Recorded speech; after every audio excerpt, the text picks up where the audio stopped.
Shalom, kembali lagi dalam Renungan Hati Sehat GBI Ngadirenggaran. Mari Bapak Ibu Saudara, kita akan belajar kebenaran firman Tuhan. Namun sebelum itu kita akan bersatu dalam doa. Mari kita berdoa. Allah Bapa yang di surga, mengucap syukur untuk hari ini di mana kami bersama-sama belajar akan kebenaran firman Tuhan. Siapkan hati dan pikiran kami sehingga setiap firman-Mu yang mampu sampaikan bisa menjadi berkat bagi setiap orang yang mendengarkan. Pimpin kami dari awal hingga sampai selesai nanti. Terima kasih Tuhan Yesus, haleluya, amin.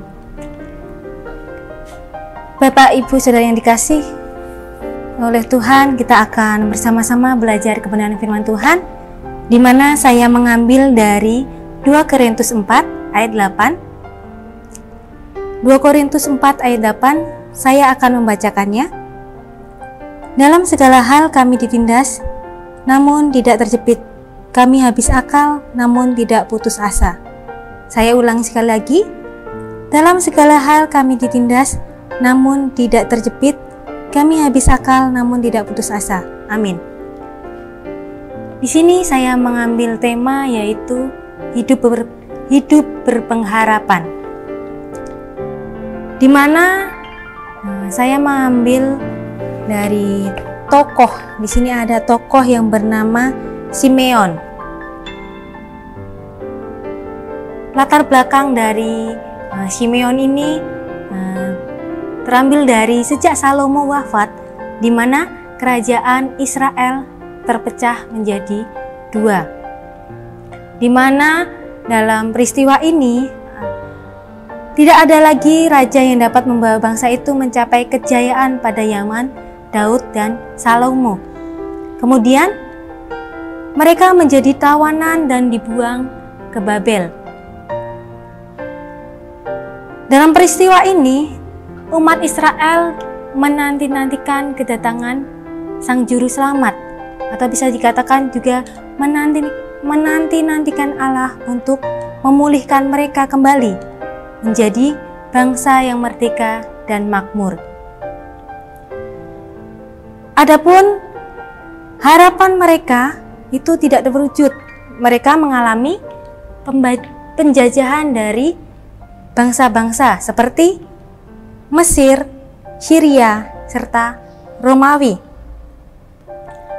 Bapak Ibu Saudara yang dikasihi Tuhan, di mana Israel terbagi menjadi 2. Yang pertama yaitu mereka yang sudah kehilangan harapan dan kepercayaan terhadap janji Allah. Mereka memilih memberontak, mereka menjadi penjahat yang mengacau semua keadaan. Yang kedua, mereka yang masih percaya pada janji Allah dan tetap berpengharapan akan datangnya Sang Mesias yang akan membebaskan mereka dari tangan penjajah. Di sini bagi bangsa Yahudi, Mesias adalah tokoh yang dinanti-nantikan ataupun tokoh yang didamba-dambakan akan datang sebagai penyelamat bangsa Yahudi yang membawa mereka dalam kebebasan dari penjajah. Mereka yakin, mereka percaya bahwa kedatangan Mesias itu akan terjadi pada waktu yang tidak terlalu lama lagi.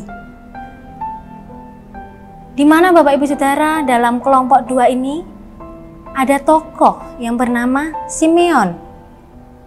Di mana Lukas menyebut Simeon sebagai seseorang yang benar dan saleh yang menantikan penghiburan bagi Israel.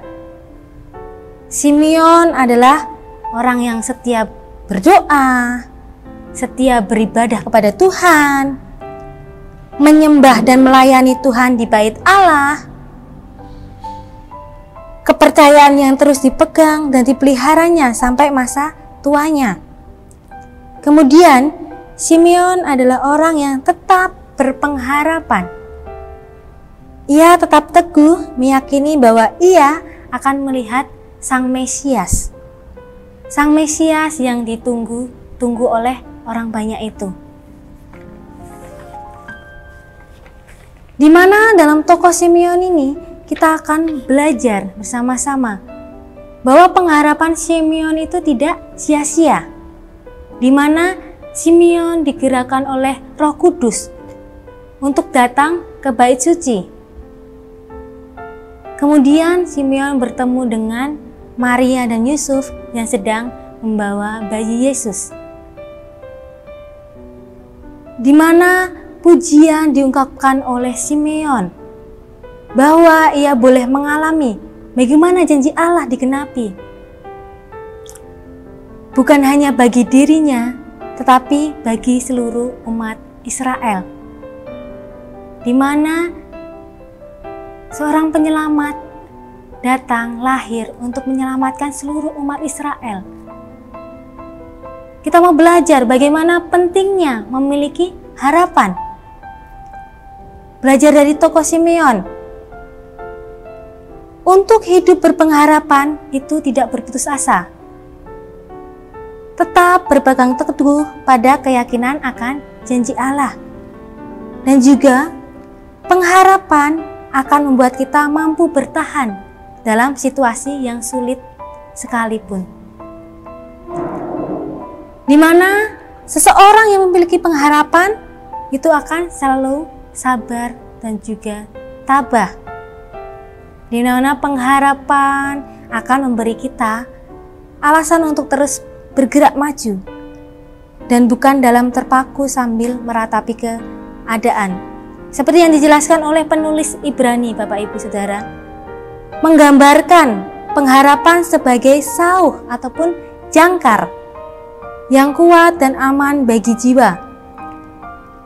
Diambil dari Ibrani 6 ayat 19. Di mana sebuah kapal tanpa sauh akan mudah lepas terbawa ombak. Begitu juga bila kita hidup tanpa pengharapan, itu akan sangat rapuh dan juga mudah terbawa arus dunia yang menyeret. Perlunya pengharapan dalam menjalankan kehidupan.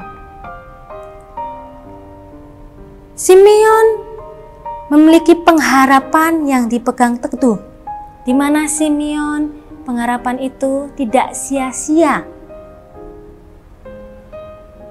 Jika dalam tokoh Simeon ini putus asa, dia gampang menyerah, pasti tidak akan bertemu oleh Yesus. Namun tokoh Simeon ini dia penuh pengharapan, berpegang teguh, percaya bahwa janji Allah akan digenapi.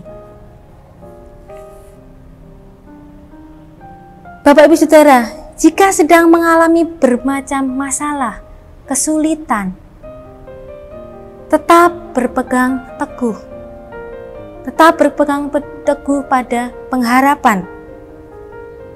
Dalam pengharapan yang kita lalui ataupun semua kesulitan, semua masalah itu pasti akan berlalu. Dengan demikian, kita akan terus didorong untuk tetap berusaha dan juga terus berdoa seperti yang dialami oleh Paulus di dalam 2 Korintus 4 ayat 8. Kesimpulan untuk renungan pada hari ini, di mana lakukan yang terbaik dari apa yang dapat kita lakukan. Selebihnya kita serahkan kepada Tuhan. Kita melakukan sesuai dengan kemampuan kita.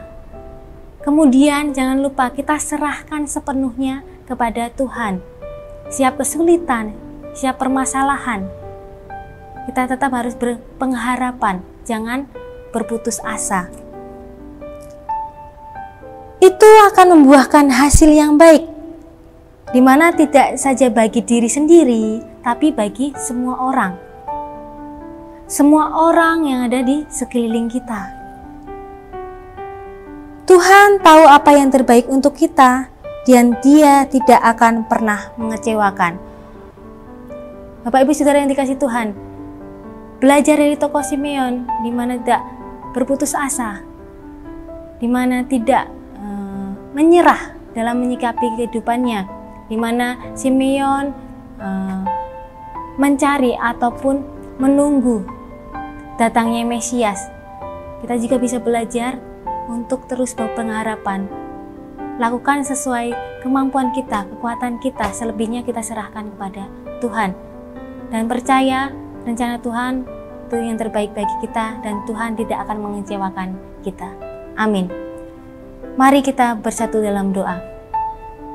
Terima kasih Bapa untuk renungan hari ini, di mana kami bisa bersama-sama belajar dari tokoh Simeon yang terus berpengharapan dalam kehidupannya Bapa.